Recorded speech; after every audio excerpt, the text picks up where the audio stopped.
This is the Baunfire Gaming Podcast, episode 344. I am your host, Morgan, aka Bon Diesel, and this week we'll be talking about the Xbox layoffs, Helldivers 2 coming to Xbox, BioWare becoming a Mass Effect studio, and much more. Years ago, when I started making content for The Division 1 was the first thing I started making videos for and streaming, and it's actually where this podcast came from. This podcast, up until a few years ago, was called the Echo Cast, and that was a reference to the echoes in The Division. These kind of memories that would be recorded, and you could come upon them and kind of see what happened somewhere based off of all of the video cameras and cell phone footage and all that. And at that time, I had gotten into, the Division community, and I dabbled in other ones as well, but the Division was the main one I had interacted with, which at the time was the first time I'd really gotten involved in the gaming community. It's why I started making videos and stuff. I'd been involved in other ones and forums and chat rooms and stuff like that back in the day of like Ghost Recon and Age of Empires 2 and stuff like that, but not in the same way. This was new because now we had Twitch and we had Reddit and subreddits, and I finally only ever got into Twitter due to the Division and due to gaming. So whether or not that's a blessing or a curse, I don't know. We'll have to decide that another day. But not long after that, I was kind of like, man, I want to work in games. I knew people who worked at some game studios. It seemed like it was a cool job, and I applied for a good handful of jobs at EA, Ubisoft, as well as there's actually a few local, I wouldn't call them studios, but gaming affiliated companies in my area that, I'm thinking, okay, I make videos. I pay attention to this stuff. I should do this. This should be my job. And I will say at this point that I don't know if I'm more thankful something didn't work out more in my entire life. I would have made more money. I would have done more interesting things. I probably would have moved to some cooler places than I live. That's kind of a hit or miss, up or down. My wife would not have liked that, but it could have been interesting, right? And instead, all I can think about is how I'm almost at my current job for 13 years. The job I do is a job that helps people in need.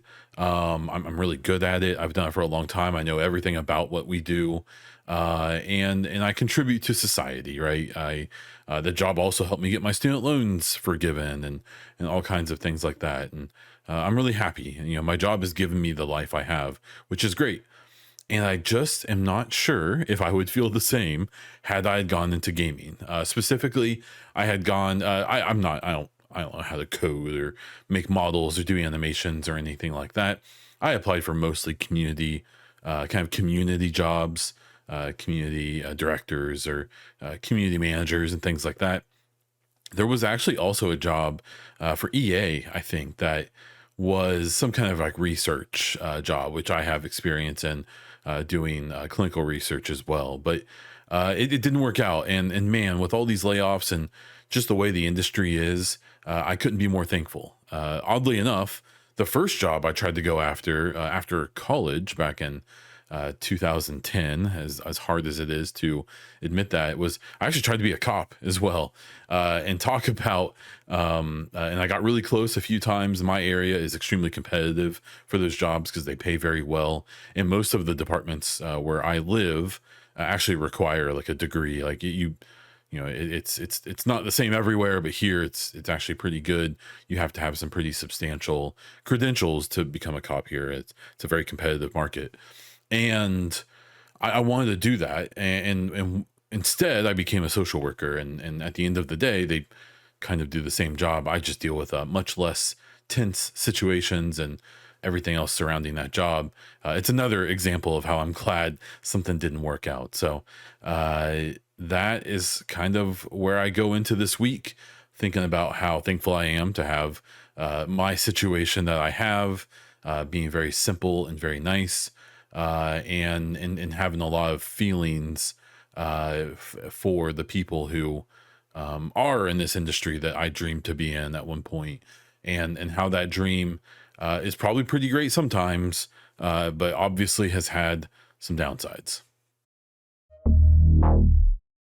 Let's get into the gaming news. We're going to kick it off, of course, with Xbox layoffs. So we talked about this last week, and mostly last week I talked about how so many journalists and influencers and stuff were kind of almost like hotly anticipating these layoffs. Monday, Tuesday came and went, and then Wednesday came and the announcement started. Um, so the meta, the overall, Microsoft laid off about 9,100 people. That is about 4% of their workforce. If you want some silver lining, I expected, and many people expected, 5%. And that may seem like defending them or something. I can assure you at no point will I defend these layoffs. I think they all suck.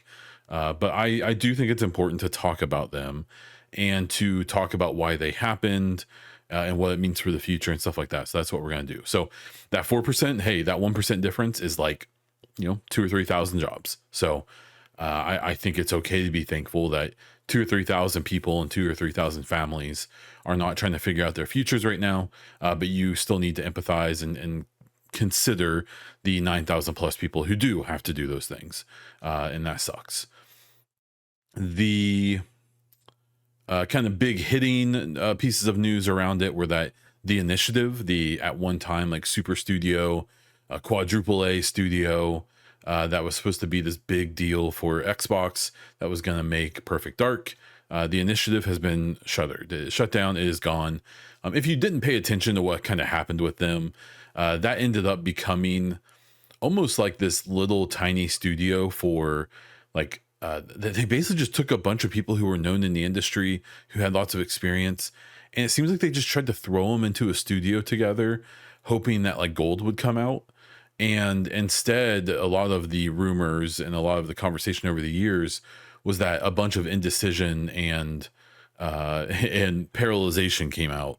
And instead of becoming this big 3, 4, 500, maybe even bigger development studio, I believe they were only around 50 people.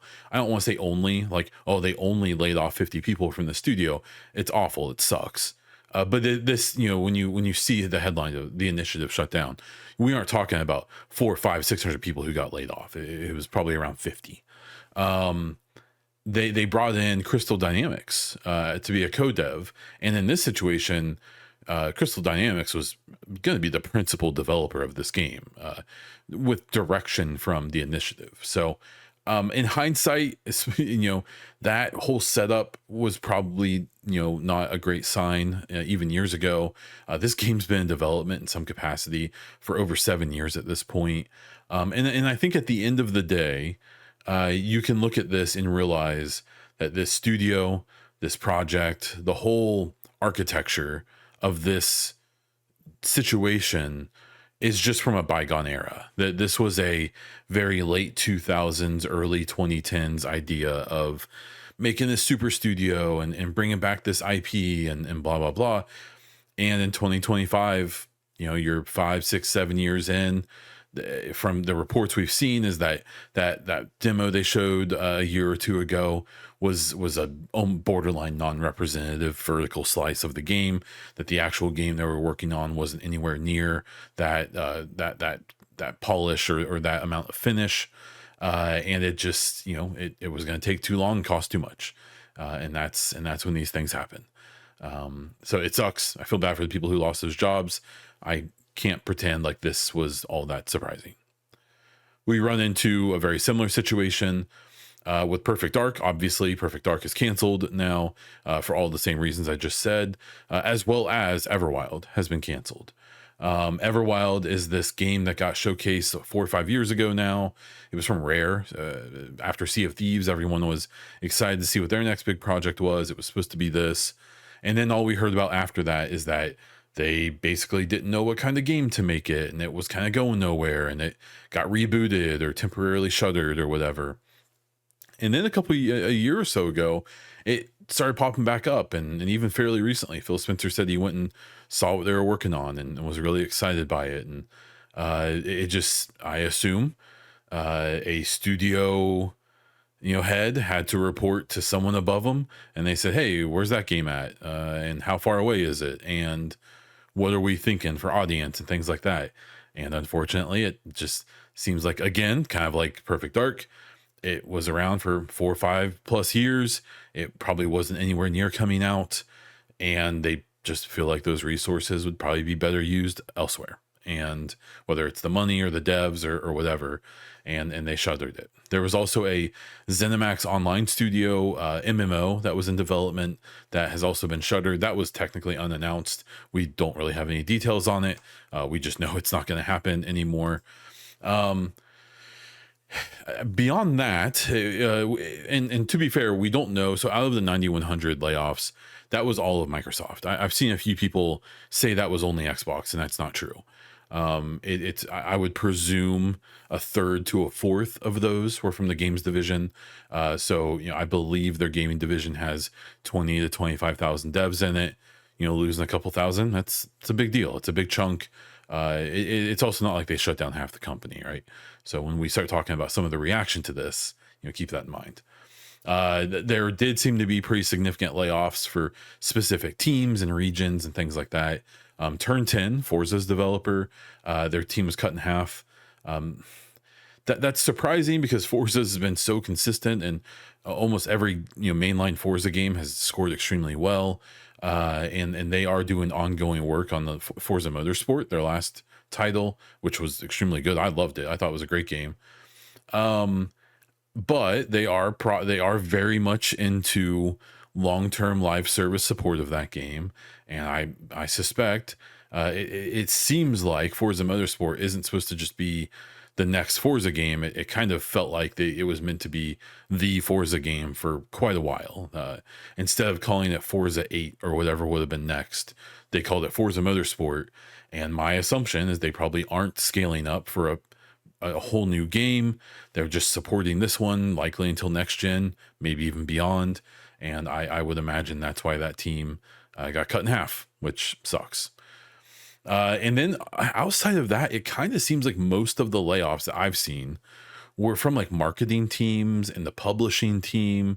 I have to imagine, as they are bringing together still to this day, Bethesda, ZeniMax, Activision, Blizzard, King. I believe King took a pretty hefty layoff as well. The mobile studios. That things like publishing and marketing, they're bringing together 3 publishers that all had their own publishing and marketing teams, right? And we've been seeing over the last few years that those teams have taken huge cuts because they probably don't feel the need to have 3 of those. We also got news last week, I believe, that Xbox in general is getting rid of their regional marketing teams and consolidating that down to just individual teams. I think they're even contracting outside of Xbox. I think there's a contractor from like South Africa or something that's taking over those operations. If I'm wrong, please let me know. So it seems like the majority of layoffs actually came from them cutting off people from departments that the average gamer just doesn't even know about or hear about. A lot of the layoffs and resignations also have come from people that had been around for decades at this point. People who were probably ready to just retire and take that pension or take that 401k or take their stock options and sell all those and live pretty forever.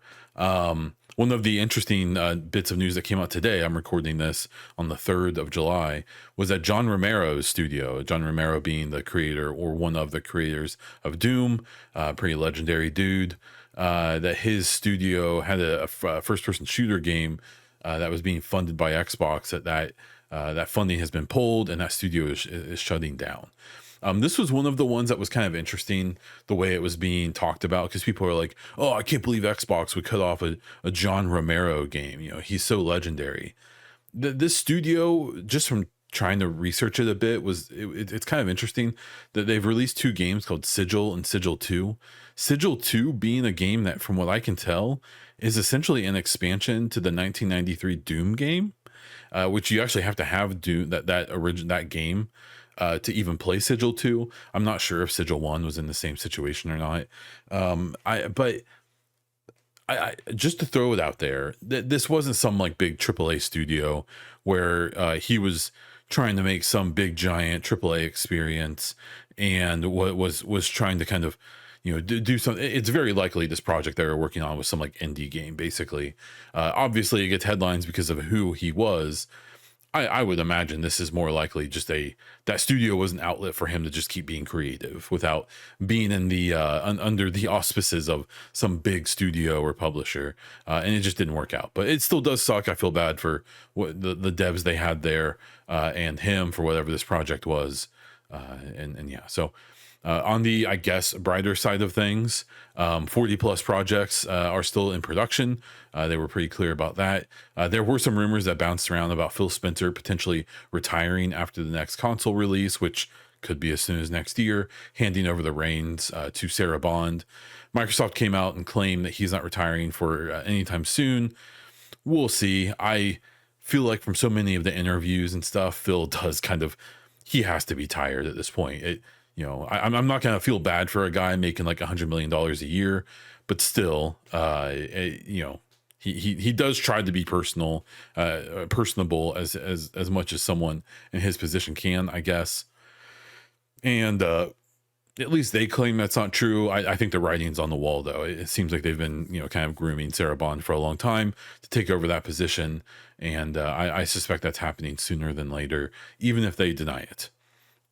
On a personal note, I'm really happy that Undead Labs State of Decay 3 appears to still be good to go. Jez Corden said that he got in touch with people in the know, and that studio, as far as I can tell, was untouched, and the game is still full speed ahead. I'm still hoping for that to come this year, next year. I think the overall look at this is, again, to be clear, layoffs suck. I feel bad for the people. But I do think so much of the conversation is just really useless.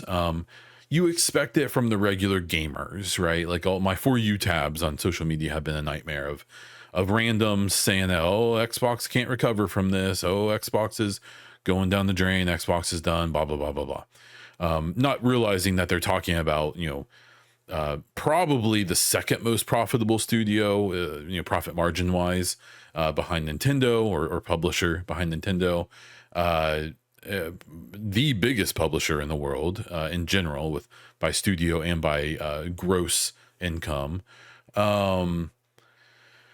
Their hardware hasn't sold as good as PlayStation, but they've still sold 30 plus million units. I would imagine they stopped reporting that quite a while ago. My guess is they're closer to 35 or 40 million units at this point, even though that, obviously is still doubled up by PlayStation, and the Switch 2 will trounce them all.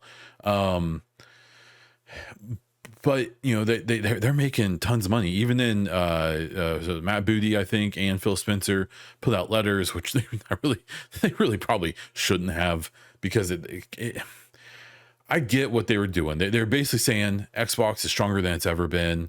The future is bright. But in order to sustain that future, we have to do these things. And no one wants to hear that. And I appreciate that. I understand why, even though from a business perspective, it is like, it makes sense. Like, let's just be honest. The games they shut down, Perfect Dark, Everwild, this other game, were all games that were, from reporting, going nowhere, that weren't coming out anytime soon, had cost a ton of money already. And they all kind of followed the template, right? They had been in development forever. They probably weren't anywhere near done. That's not sustainable right now. And so that those resources are going to go to other places now, especially knowing that they still have 40 other projects that they're currently or working on, right? Producing. These studios and these overlapped, marketing teams and publishing teams and all this, like, I don't know what these people do. I won't pretend to. I think it sucks what happened to them. I hate that they lost their jobs, but like you can appreciate why, if there's three departments and three different, parts of the company doing the same thing, why that kind of maybe doesn't make sense. It can even be bad for the business if they're overlapping each other or stepping on each other's toes and things like that. Um, I just, some of the normie takes were as bad as I expected, of pretending like this means that Xbox is like failing and it's done and irrecoverable and stuff like that. But even the like notable people's takes on this, like, could be kind of rough, of like just going for what I would call kind of the clickbait or the kind of low IQ take on all this stuff, of like like the initiative in for Perfect Dark. I saw people being like, "Man, that was the game I was the most excited for," and I don't doubt that. I don't want to dismiss that. I'm sure there were plenty of people who were excited for that game, but let's also be honest about the fact that we saw like a cinematic trailer like 6 years ago, and essentially a cinematic gameplay trailer a year or two ago, and that was all we kind of knew about it. And the studio never really seemed like it found its feet. And it, we didn't really know much about the game. Like, there wasn't really anything there. I saw people doing the same thing with Everwild. Like, I was curious about Everwild. Just the vibe was interesting from what we had seen of it. But what we had seen was just like a trailer, like 5 years ago. And it sounds like it was in turmoil. It just wasn't coming together, right? So they cut it. I just, I what was interesting was seeing some people even going so far as to be like, oh, I wish Xbox just would have never bought Rare. I wish Xbox would have never bought Activision Blizzard King. I wish Xbox would have never bought Bethesda ZeniMax. Like, let's be very clear about some things. Many of the studios and publishers that Xbox purchased were going down the drain. Rare would not exist today if Xbox didn't buy them. I'm not saying their current situation is much better. I mean, Sea of Thieves is insanely popular and successful, so maybe I am saying that. But like Bethesda ZeniMax, they were in trouble. Like they were not okay. Like they were in significant financial trouble, and being purchased by Xbox relieved them of that. And now we still are getting Bethesda games from ZeniMax, games from Machine Games, and from Todd Howard and all this stuff. And whether you think that's a good thing or not, I don't really care. But there's a very real chance that those companies may not even exist anymore if not for these deals. Activision Blizzard King, in its own way, probably was sustainable somewhat on its own, but is now not under the thumb of Bobby Kotick anymore. He got his big golden umbrella and took off, or umbrella, parachute. And I'm not saying that Xbox isn't doing these things perfectly. A lot of these issues, a lot of the problems with these games that got canceled, and these studios that lost devs, it's bad management, like, for sure. Like, to a point, and some of the statements about this from leadership at Xbox, they're making these cuts and rearranging these things to make, to change leadership, to make less people in between the decision makers and the frontline people. It's all gobbledygook. It's industry speak. I understand that. But a lot of these problems, probably come a lot from trying to integrate all these studios and these publishers. And, there's a lot of, things missing in the middle, even going back to when Tango Gameworks and Arcane Austin got shut down. Like, those two studios were going to get shut down by Bethesda ZeniMax anyways. And then they got bought out by Xbox. Arcane Austin, they let them keep making Redfall, even though they did not want them to. They let them keep doing it to be hands off and not overly pushy as their new owners, and that failed miserably. And the studio got shut down because they hadn't ever produced anything significant besides helping with some of their previous games. And then Tango Gameworks, the Evil Within, the first game was pretty successful, and they hadn't made anything successful since. In the Evil Within sequels, and Tokyo, whatever that game was called, the Ghost Tokyo game, Ghostwire Tokyo, and then even Hi-Fi Rush was critically successful, but was a complete failure financially, even when it went to other platforms. And so that studio got shut down because their founder left, and a bunch of their leadership left, and now Krafton has them. And everyone's celebrating Krafton buying Tango Gameworks and letting them make Hi-Fi Rush 2. But then we just found out that Krafton took another studio they bought, the Subnautica studio, and just pulled all of their leadership out and replaced it with their own. So are we really going to argue that Tango's in a better place right now? I would argue they're not, but that's a different conversation. these layoffs suck. I wish it didn't work like this, but also this is how it works. And this probably is, again, just mostly from a financial point of view, probably good for Xbox in the long run. I want to be very clear. As much as people are, I saw people, oh, I will never forgive Xbox for this. People are already past it today. There will be people who will drag it on, and to a point, I think it's good to not forget that these layoffs happened, but just keep in mind that one, people are going to forget quickly, and two, there's going to be more layoffs in January and a year from now. So just, that's where we're at. Take it or leave it, I guess. In better Xbox news, at least to them, Helldivers 2 is coming to Xbox on August 26, 2025. This is it. This will get talked about a lot. I'm seeing it all over the place, but I don't know if the importance of this will get truly talked about, simply because this is a PlayStation IP being published by PlayStation on Xbox. This has never happened. I saw people trying to say that, oh, that MLB The Show is licensed to Sony. Sony does not own that license. That's from the MLB. They own the license, and actually the MLB publishes the show on Xbox. It's not even Sony. Sony doesn't publish it there. They were basically forced to make it go to Xbox by MLB. Death Stranding. I saw people being like, "Oh, Death Stranding just came out on Xbox." Kojima and his studio purchased the rights to Death Stranding away from PlayStation and then self-published it onto Xbox. That is not the case. There's a few other games that I saw people talk about, even games like maybe eventually Marathon comes out. That's a contractual thing. When PlayStation bought Bungie, or Sony bought Bungie, that was saying that their next title was going to be multi-platform. I assume because they'd already put in a lot of work on that, and for a multiplayer game you want to be multi-platform. But this is the first time that a PlayStation IP is going to be published by PlayStation on Xbox. Now, notably, this isn't a first-party studio that makes it. The Arrowhead is a third-party studio. But this is a PlayStation IP. They own the Helldivers IP, and they licensed it out for development to Arrowhead. So this is pretty wild. I don't think it can be understated how big of a deal this is. And I saw some, I think, pretty good takes today of people being like, this is 100% evidence of Xbox's generosity, is I think what you could call it, to PlayStation, of putting their first party games on the PlayStation recently, and maybe even to this day.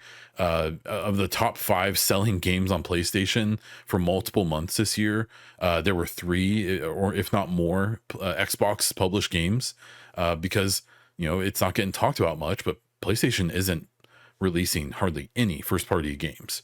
They will have Ghost of Yotei this year. Last year they had Astrobot, which was a big success, even though it didn't sell that well, but critically it was a success. It won Game of the Year for many of the big awards. Then you go back to Spider-Man 2, God of War Ragnarok. I'm sure there's been some other games sprinkled in there, but most of their games have been third-party temporary exclusives, right? Like the Final Fantasy games and Black Myth Wukong and stuff like that. So I think that there's a pretty good chance that this is one of the first signs of PlayStation, especially with a multiplayer game that's been out for a year and a half, right? Like, this isn't like it's day and date or anything, that they're probably seeing their sales flatlining. The game Helldivers 2 never sold very well on PlayStation. All of Helldivers 2's success came from PC, 100%. If anything, I remember seeing that there's a pretty good chance that had Helldivers 2 only released on PlayStation, it would have been a failure. Like, it would have been considered like bad, like a bad deal. It got saved by PC players. So of course, even PlayStation is smart enough to know that more people buying the game is good for them, right? And buying cosmetics and buying the Helldiver bucks or whatever. But still, this isn't something I think PlayStation would have done a year ago, 5 years ago. Like, this is new. This is something different. They also do have new leadership there, so that has to be considered as well. But I think this is insane. I really, I don't think everyone maybe agrees with me, and that's perfectly fine. I think this is an insane thing for a Sony first party IP to be put on Xbox. I hope it's a sign of things to come. I also maybe very console worry, maybe very lamely have been kind of paying attention to some of the Sony people, some of the Sony fanboys, to see if there's anyone defending this by using the exact same logic they make fun of for Xbox doing the same thing, but in reverse. We'll come back to that one day. On the story, I honestly didn't get to dive into too much because of everything else going on. It does seem like there's some issues with the Switch 2 displays. Luckily, and this isn't me being mean, it's just me being honest, I think, the average Nintendo gamer doesn't care. So what it stems from is some analysis by Digital Foundry, as well as some other kind of tech YouTubers who found that the delay on kind of like inputs and what you see on screen for the Switch 2 display could be 30 to 40 milliseconds, which may not sound like much, but especially if you're playing like a twitchy game or a shooter or whatever. Just for comparison, when I was buying my monitors for my PC and for my Xbox, I was looking for 3 to 5 milliseconds of delay, and even that is too much for some people. Some people want it to be even more responsive. So 30 to 40 milliseconds, it's significant. That would be a noticeable lag to anyone who's playing anything even somewhat fast paced. Now, admittedly, many of Nintendo games aren't. Many of Nintendo games that's not going to be that big of a deal outside of, if there's some shooters, some fighting games, things like that. And let's be honest, the people who are super serious about those type of games probably not playing on Switch 2. Just that's at least my opinion. I could be wrong. But yeah, a really interesting story. This isn't something they can fix. It's just the kind of displays they put into these things. It's just the way they are. I don't think the majority of their buyers are really going to give a crap or even notice. But it is just a reminder of, that Switch 2 is like 3-year-old tech. Even its DLSS and stuff is pretty outdated at this point. It's got this kind of crappy screen. It still has the crappy controls that are going to get stick drift almost immediately for at least some people. And just no one cares. They're going to sell 100 million of them. So, good for Nintendo. Way to, I guess, educate your consumers very well, or not at all. Former BioWare developer says that the studio may be a Mass Effect studio. So during a live stream, Mark Dara, a former BioWare dev, one of the OGs over there, was recording footage for a retrospective on Anthem he's doing soon. And during that was answering a bunch of questions. And towards the end, he dropped a few tidbits that were kind of interesting. He stated specifically that he wouldn't be surprised if Mass Effect becomes the only game that BioWare works on, especially if the next one is successful. He talked about how, because of so many of the firings and layoffs and moving people around, there isn't really that many people left at BioWare who would even argue, like, say the next Mass Effect comes out, there's not really anyone there who's gonna be like, okay guys, let's do Dragon Age now. And since they appear to basically be a one game studio moving on from here, you would have to have someone there in leadership being like, okay, we're doing Dragon Age next, if that's what they were going to do. And that doesn't seem likely with everyone who left or was forced to leave. He also said something kind of interesting about how BioWare isn't big enough to make the next Mass Effect on their own, which I anticipate will start production here later this year. So he implied that they will either or need to hire up a bunch, which they will likely do, and they will almost certainly use a co-dev studio. So whether it's like EA Motive or another studio at EA, we've been seeing them do this a lot. They're currently doing it with the Battlefield game. I wouldn't be surprised at all if we see 2, 3, 4 studios get together with BioWare in leadership to make the next Mass Effect. And I kind of think it works. I kind of like when publishers do this, because it keeps people busy. It keeps people from getting laid off, hopefully, and this could be a good thing. One of the interesting things along with that he talked about is that late last year in 2024, we found out a bunch of BioWare devs were loaned out to other studios to help them work on Skate and Iron Man and Battlefield and so on. And then earlier this year in 2025, we were told, those were permanent placements now, that those people were staying at those studios.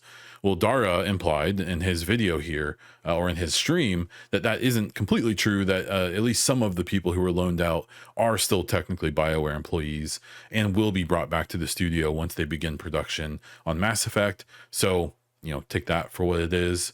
I don't know. I thought this was kind of interesting. I love the Mass Effect series. I got really into it here in the last few years. I make a ton of content about it, and I pay really close attention to it. I really anticipate this year's N7 Day, hopefully being a big deal, and in a way to really kind of solidify, like, yeah, this is happening. The game's being made. We're in full production now. We're ramping up. Here's a bunch of screenshots, or here's a trailer, or here's some concept art or something. Here's what we're doing. We've got our team in place. Let's go, or whatever. I just every day I wake up basically hoping not to get news about EA and BioWare, because unless it's a announcement, a full production on Mass Effect, I worry every day. So we'll just cross our fingers and hope for the best there. The Don't Kill Games initiative gets 1 million votes and will be addressed by the European Union. This is a big movement it was started off by one particular person and group, and it kind of expanded from there.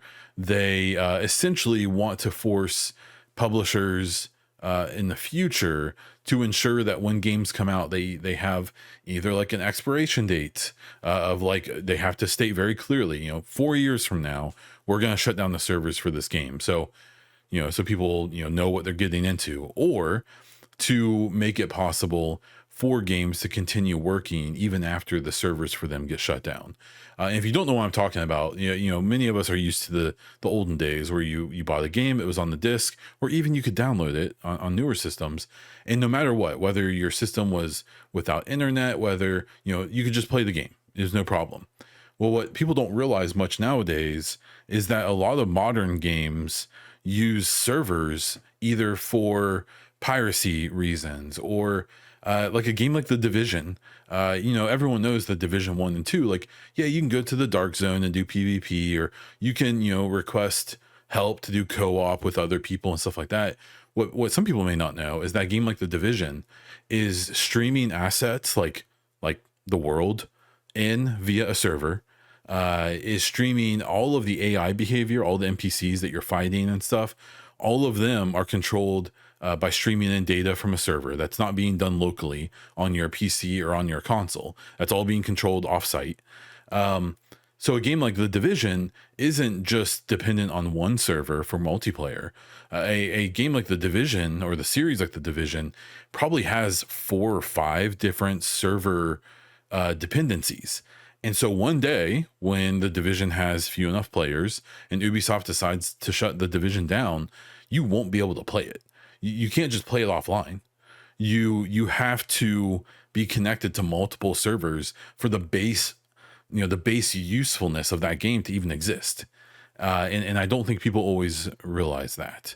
So that's what they're trying to prevent here. Now, there's been a bunch of drama over some people opposing it, some game devs being against it, because it could require game devs to give out information that is proprietary, and like with like server structures and things like that, or even information that could make it easier for people to hack games or to hack multiplayer games and stuff like that.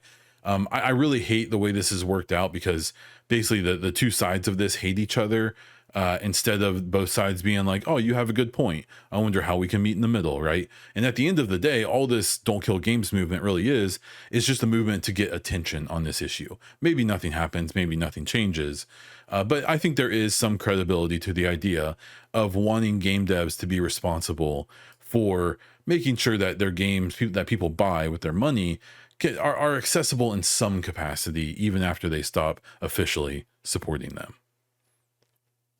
A few quick hitters here at the end. The Alters game, players found evidence of AI scripting and things that were in the game that were in there. The studio addressed it, said it was an accident, that those were left in the game. They were meant to be replaced. They were, supposedly just temporary. But also there were some subtitle issues in the game for languages with localization, where they basically admitted, like, yeah, we ran out of time, so we used AI to make those subtitles. Apparently the subtitles are terrible and not accurate at all, and they vowed to fix that. Yet another warning to studios that, maybe it's worth taking the little bit more effort or whatever, and just getting this fixed up. Ubisoft's next Ghost Recon game is reportedly going to hit internal testing later this year in 2025, and alpha testing. I really hope I get into that. I'm super curious to what this next game is going to be like. Ghost Recon Future Soldier, I think, is the last true Ghost Recon game. Wildlands was okay, but it was like silly, and the open world just made it feel very empty. And I don't know. I thought it was the wrong direction for the franchise. I also didn't like that it got taken from Red Storm, which is one of their developers in North Carolina, and given to Ubisoft Paris, who previously had made like the Rayman games. And I think you can tell because I don't think Wildlands was that great. And then Breakpoint was a complete disaster, in my opinion. The game felt terrible to play. I thought it looked terrible. The story was cheesy. The characters were awful. It had some like cool customization and stuff, but that was about it. The world was literally empty. This big giant world that you're playing in, and there was like nothing happening in it. They added like robot enemies that are a complete nightmare to fight against, and not even a nightmare and like it's challenging, but just a nightmare in that it just kind of sucked, at least in my opinion. I don't know. We'll see. I want to be excited for this. I hope that they take it back to its roots a bit. And then EA finally has reported, it's been reported that EA hopes for the next Battlefield game to reach 100 million players. Oh no. I just to that I say, oh no. I think that basically would confirm that the next Battlefield is going to have a free to play component. I'm wondering if they're going to do free to play multiplayer and battle royale, and then do like a $20 or $30 add-on for the single player story. We'll have to wait and see. I'm super excited for it either way, but if they're hoping to reach 100 million players, they're obviously not going to sell that many copies, so they have to be doing some kind of free to play option. I am very curious if a free to play BR/multiplayer mode could get them there, but we'll have to wait and see. As for content updates, I don't have anything big this week. Nothing too crazy. I think that it's going to be a pretty typical week here coming up. I am hoping to finally get back to my Mass Effect 3 modded PC playthrough on Twitch. I obviously will continue doing the podcast, and hopefully we'll be posting some videos next week about anything that comes up that is interesting to talk about, especially obviously if it's Mass Effect or The Division or Xbox related. We will be doing that, but that's kind of all we have for now. And that is where we are going to wrap it up. Thank you for listening to this episode. Subscribe to the show on your favorite podcast app. Leave a review on Spotify or iTunes, and subscribe to the Bond Diesel YouTube channel to get all of my videos, including this podcast. Thank you to everyone who supports as a YouTube member and or Twitch subscriber. If you're interested in supporting this podcast and all of my other content, please check out the links in the show description.